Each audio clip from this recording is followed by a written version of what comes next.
Oi, gente, tudo bem? Eu tô aqui para falar de um tema que vocês pediram para eu tratar aqui no meu vlog. Eu decidi fazer um vídeo pro meu canal secundário, que é essa coisa toda do tema da Maria Bethânia, do Ministério da Cultura, da Lei de Incentivo à Cultura e do blog de 1,3 milhão de reais. Bem, eu decidi fazer isso aqui, mas eu não queria muito falar sobre o tema logo de início, eu não estava muito motivado para isso, muito porque muitas pessoas já falaram sobre o assunto, está correndo coisa na internet agora, e eu não sei se eu tinha muito para acrescentar para o debate. Mas agora aconteceu uma coisa diferente, que foi o Caetano Veloso escrever um texto com uma resposta, com um comentário geral sobre a coisa toda, e eu achei que seria uma coisa interessante comentar o texto dele. Então não vai ser não vai ser eu falando especificamente sobre o caso, mas sim comentando o texto do Caetano Veloso. Eu vou fazer o seguinte, eu vou colocar o texto dele, o link para o texto dele aqui na barra de descrição aqui embaixo. Vocês podem clicar lá para ler o que ele escreveu. Eu aconselho a vocês que vocês parem o vídeo aqui, nesse momento, leiam o texto primeiro e depois vocês voltem aqui para a gente poder discutir, não, para eu falar do assunto e vocês deixarem um comentário, quem sabe, para a gente ter alguma troca em relação a essa questão. Mas vamos lá, eu queria comentar primeiro duas coisas, dois problemas que eu vi dois problemas gerais da argumentação do Caetano Veloso nesse texto. Foram problemas que eu considero sérios, principalmente porque refletem um pouco as características, a natureza, o estado das coisas do debate público no Brasil. Acho que no Brasil a gente tem problemas sérios no engajamento público das pessoas para debate. Eu acho que esse texto reflete um pouco desses dois problemas. Do que eu estou falando? Eu estou falando primeiro uma coisa que o Caetano Veloso começa a fazer logo no início do texto, que eu considero um argumento falacioso.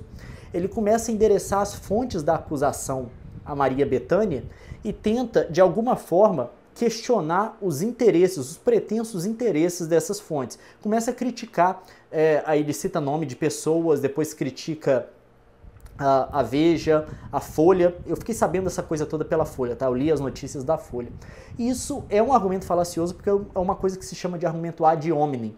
O que acontece? Sempre quando você vai se engajar num debate com alguém, você pode escolher várias estratégias do engajamento. Eu considero uma a estratégia certa, a coisa que você deve fazer, que é endereçar o argumento da outra pessoa que está te questionando, que está criticando algo que tem uma posição da qual você discorda. Você tem que endereçar os argumentos dela, as razões dela, mesmo que a coisa que esteja sendo debatida seja a questão factual mesmo, a verdade factual de uma situação. Eu acho que você tem que endereçar os argumentos. Não é isso que o Caetano Veloso faz, tá? Ele vai e endereça as pretensas intenções dessas pessoas. Isso que é o argumento ad hominem. Em vez de endereçar o argumento, você endereça as características de quem está fazendo aquele argumento numa tentativa de descreditar a coisa que está sendo dita. Não sei se eu consigo explicar a coisa bem. Um exemplo muito ruim que eu posso pensar agora, enquanto eu falo cuspindo, que é o seguinte. Deixa eu pensar em algo aqui. Você diz que eu sou culpado de um roubo por esses motivos. Você aponta as razões que levam você a crer que eu seja culpado de um roubo. Uma situação hipotética. Aí eu venho e falo, você está dizendo isso porque você não gosta de mim, ou porque você é uma má pessoa.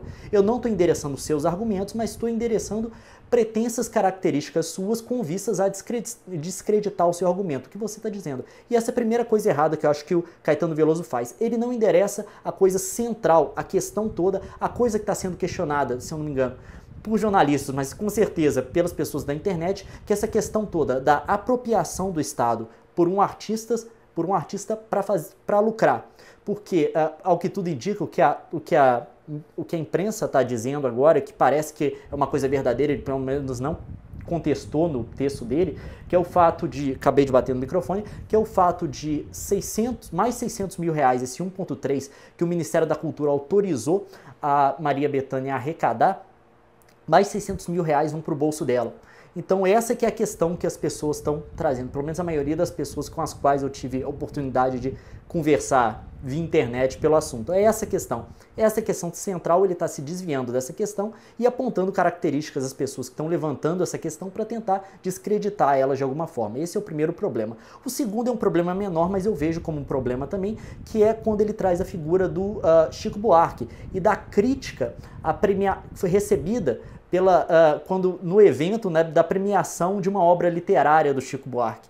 Ele traz isso e faz o que, pelo menos na teoria na teoria de, assim, de engajamento público, de movimentos sociais, ONG, eu não sei se vocês têm familiaridade com isso, provavelmente não, é o que chamam de issue linkage, quando você tem um tema em questão que você quer projetar, que você quer defender, e para fazer isso você pega um outro tema que não está diretamente relacionado a ele e você relaciona ele para tentar reivindicar todas as emoções, todas as posições que foram levantadas em relação àquele tema para o seu próprio tema. Isso, ele faz exatamente isso, ele pega um tema que não está necessariamente relacionado com o tema agora da irmã dele, da questão envolvendo a irmã dele e o Ministério da Cultura, que é o da crítica ao prêmio literário do Chico Buarque, e ele relaciona isso com a questão da irmã dele para tentar de alguma forma suscitar os sentimentos que foram suscitados ali, que já estão suscitados para a questão do Chico Buarque. Esse é o segundo problema. Esses são dois argumentos falaciosos. E são erros do engajamento público dele, assim, claros. São coisas que eu não recomendo que ninguém faça e me deixa triste, assim, que o intelectual público brasileiro, no caso o Caetano Veloso, ele é um intelectual público no Brasil, faça uma coisa desse tipo. Isso me entristece de alguma forma. Vamos lá, o que mais que eu tenho para falar? Tinha mais coisa aqui, mas eu vou esquecer, eu vou ter que abrir agora aqui o texto, eu vou abrir o texto dele para ver se eu lembro, porque eu pensei umas coisas quando eu li isso aqui e agora eu estou esquecendo dela.